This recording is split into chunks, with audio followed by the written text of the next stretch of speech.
Our story begins with a person gasping out of breath and sweat dripping from his face. We also see other members of his group trying so hard to fight against a giant monster with a carnivorous mouth widely open ready to launch against them. One of the members with the phone attached on his face screamed loudly to the others and said, "No matter how he thinks about the raid, it's way too hardcore." The other members just clenched their teeth in their battle stance, seemingly like the battle is full of struggles. One of the members asked the others when reinforcements is coming from the other guilds, but the others just said they themselves don't know. It seems like they themselves were at first confident to win the battle, but things never went their way, like they are about to die.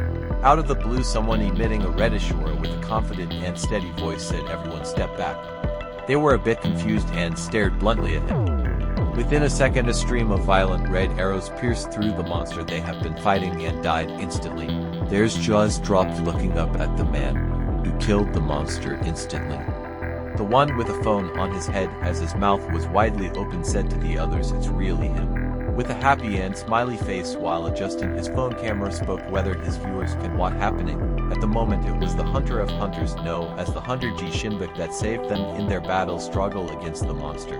Away from the battle zone in a distance, we see someone holding a smartphone while watching the live feedback of the person who was with the phone on his head in the battle, as he exclaimed that it was his first time seeing Hunter Shinbok in person. With a mocking and no respect, the person holding the phone let out a sarcasm, "Hunters of Hunters, huh?" With a piercing gaze, he was wondering what was the point of the praising the hunter even when he couldn't come to his son's graduation ceremony. He stood there with his hand in his pocket while looking at his phone in a lot of thoughts. That is our protagonist Sung Hyun. He was called out of his thoughts a friend and turned his way. The friend asked him if he was all alone in the ceremony without his parents and where they could be. With a disappointed look on his face as he turned his face towards the ground, said they were all busy. The friend asked if he could then help him take a photo of him and his family. He looks at his friend and complied to take their photo. While taking the photo, he was in deep thoughts about his family. He couldn't attend his ceremony, with the only excuse as they were busy. After some time, he went back home. Immediately after entering the house, he was called out of his back. He turned to see who the person was, but it turned out to be his mother, who was taking care of his sister Nuna, who has been in coma for about 12 years. He looked at his mother with a serious face and asked why she didn't come to his graduation ceremony, but his mother said he knew already of the reason of her not going there, and moreover, if she doesn't take care of his sister's body, she doesn't know what will happen to her. Sung Hyun burst out of anger with his face distorted, stated that it was only one day, which was not a big deal to miss taking care of his sister, or whether she doesn't care about him too. A loud voice echoed in the room, "You are loud."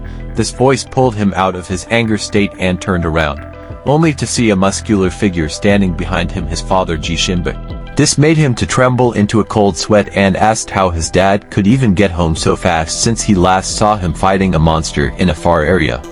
With a commanding voice, he told Sung Hyun never and ever raise his voice at his mother. As if not caring about his father's words, he just turned around to leave the room, but he was stopped midway as he was asked where he was going to. He just yelled back at his father to the training hall. His father was dumbfounded, but with a serious tone, he told his son that he never become a hunter with his poor talent, just he has to give up on being one. Sung Hyun, clasping his teeth with anger, just continued to move away towards the door, visibly annoyed of what his father just said. The scenery changed to the training hall.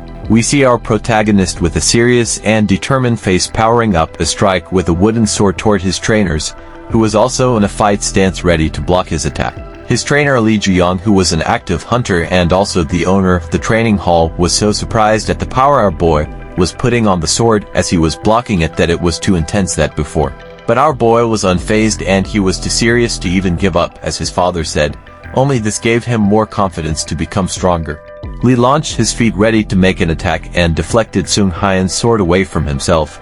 This made our boy to struggle in order to maintain his balance while clasping his teeth. He knew he couldn't defeat Lee just like that, so he stepped back to maintain a distance from Lee that made him to be surprised. Our boy then released chains from his hand. The chains were involved in a blue energy. He rapidly dashed forward and released his chain involved in the blue energy towards Lee, and immediately he wrapped around Lee's wooden sword as he observed the chains in silence. Our boy in midair was a little bit happy as he got him. Lee tensed up with a serious gaze, stared at the chain around his sword, and immediately his body was evolved in a light energy and released a series of golden from his sword as he swung it, breaking the chains into pieces with ease. Our boy was dumbfounded and surprised that his chains were destroyed that easily. In no time for him to think for a way to resist, Lee moved so fast and closed up the distance between them and hit him with the wooden sword.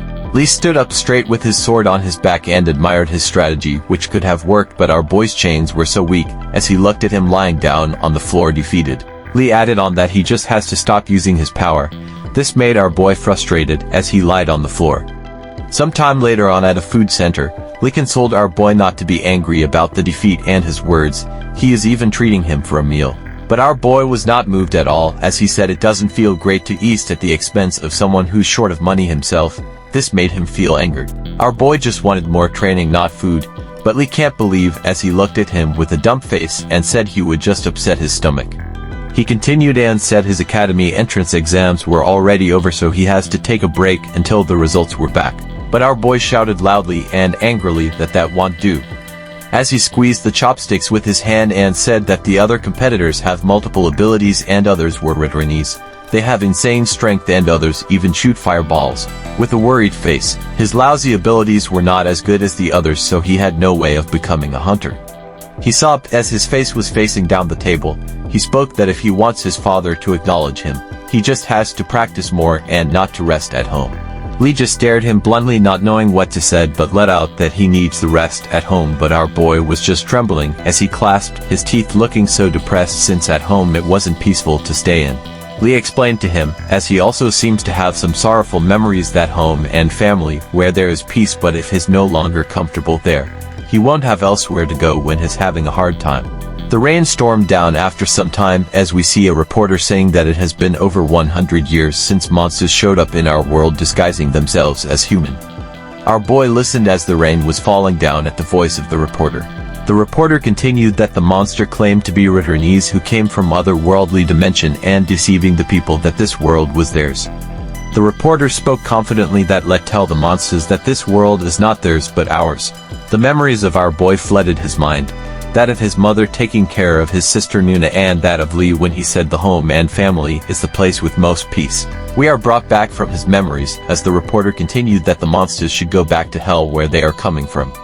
Our boy was still standing there as he squeezed the phone tightly, seemingly still in his thoughts. Suddenly he opened his eyes as he received a message. He then lifted his phone and checked the message, which were the results of his academy entrance exam. He read the message quietly, which was not good to him because he was not accepted to the academy at that moment. He looked at his phone for some time and was lost in memory when he was with Lee telling him about him going home to rest, but he refused that if things were hard for him, he would not have nowhere left to turn. With too much of anger and frustration, he threw away his phone on the road where heavy rain was falling, and he yelled loudly that this place was already hell than that of the monster. The passers-by turned towards the voice's direction and wondered what was happening with him. He was too angry as he continued to shout as to where he would now go to, since he was not accepted into Sunghan Academy as the rain was falling onto him. He then sat quietly on the paver near the road as the rain was falling on him, looking so dejected. As he was there, his phone rang suddenly under the heavy rain, seemingly not broken. He stared at it, wondering as to why his mother was calling him at the moment. But then he picked it up and answered the phone call. His mother told him something that surprised him more than his results. He quickly put himself together and went back to meet his mother because the news was too shocking to hear. He came directly to the hospital with his body full drenched in rainfall to confirm the news. In the hospital room, the doctor confirms the Sunghan's mother that Nuna has been in coma for 12 years, yet her body was in a good healthy condition. As we see, Nuna sat on her bed with her life support still intact, seemingly she has just woken up. We then see Sunghan's dad sat near her daughter's bed and his mother was bitterly crying as she turned to tell him to greet Nuna, who was awake now. Both our boy and his sister were dumbfounded and couldn't believe what was happening, and with a loud shout he said, "What?" His mother explained happily to him that his sister was feeling anxious, so as family, we have to be by her side. She continued that him and her had to take turns to take care of Nuna. Our boy, with his hand in his pockets, replied that he had a lot to do. Even if he just graduated doesn't mean he has a lot of free time. He continued with an angry look. He pointed at his sister that he has never spoken to her before. This made Nuna look dejected and lowered her head, but his mother told him that she was still his sister. Seung-hyeon's dad spoke that he had to watch what he was saying with his mouth, but our boy yelled back at him that he had no position to lecture him and only bad things come out his mouth. Nuna squeezed tightly her bedcom and with a trembling voice spoke that they should all stop. This caught Seung-hyeon and his mother off guard, as they never expected her to speak on her first day of awakening from coma. She continued that she doesn't like this. Immediately her mother with a sweaty face ran towards her to help her, as our boy just stood there looking at her with a surprised face. She continued that it's okay, Seung-hyeon. This made our boy open his eye widely, as he looked at the ground. His mind was now blinded and white as he continued to stare at the ground. After some time, our boy accepted to spend 3 days a week to take care of his sister, but he would spend his time reading books and hardly speaks to his sister. He knew that his mother wanted him to get closer with Nuna by spending more time with her, but that was not his own intention, so he avoids her. He recalled properly the day when he saw the message of academy entrance exam, but since that day, he never ever stopped training, but still in his mind he was thoughtful that it would help him improve. This thought clouded his mind as he moved towards Nuna's room. He opened the door slowly so as not to disturb her from her rest, but was met with an empty room with the window open as the wind was blowing the curtains away. This shocked him greatly, as he was sweaty, thinking that his sister could have jumped of the window, but he saw her sat by the bench outside the hospital. Outside the hospital, Nuna was sat on the bench quietly, as she was in deep thoughts. But suddenly she was scared and startled by his brother, who was worried about her. He spoke that he was looking for her everywhere. How could she leave without telling him as to she was going? In an embarrassed tone she apologized to him and said that she was suffocating in her hospital room. She asked if she could stay longer outside to receive some breeze. Our boy was dumbfounded and couldn't reply to her. Our boy joined her and sat down near her sister, but both were shy to speak to each other and remained quietly. Nuna broke the silence and called out his brother's name. He just stared at her casually, waiting to hear what she was saying. She then asked his brother either he hated her. This sent a shockwave to our boy, knowing what to say and reply, but then he asked back what she was talking about. She said that he seemed scarier, more like their father, and he was much more cute before. He replied calmly that she was talking about when he was only 5 years old, but he doesn't remember those memories when he was cute. She looked straight forward and continued that mom and dad are older, all her friends changed their numbers, so she can't even go to school. She folded her fists on her thighs and suddenly she bursts out of tears flowing like waterfall. She continued that she now feels so lonely in this world. Our boy looked at her with his wide eyes open and recalled how his parents never attended his graduation ceremony. He then replied to her that she was never alone. She has mom, dad, and even him. How can she be alone? She can even make new friends even if she doesn't go to school. After saying that, a realization hit him. Going to the Hunter Academy is not the only way to become a hunter, because even Lee never went to school and he became a hunter. He tensed up with his eyes burning with a light aura that giving up isn't an option. He thanked his sister because he lately was in deep thoughts on what to do, but his sister was still sobbing. He said it was time to go back to her room.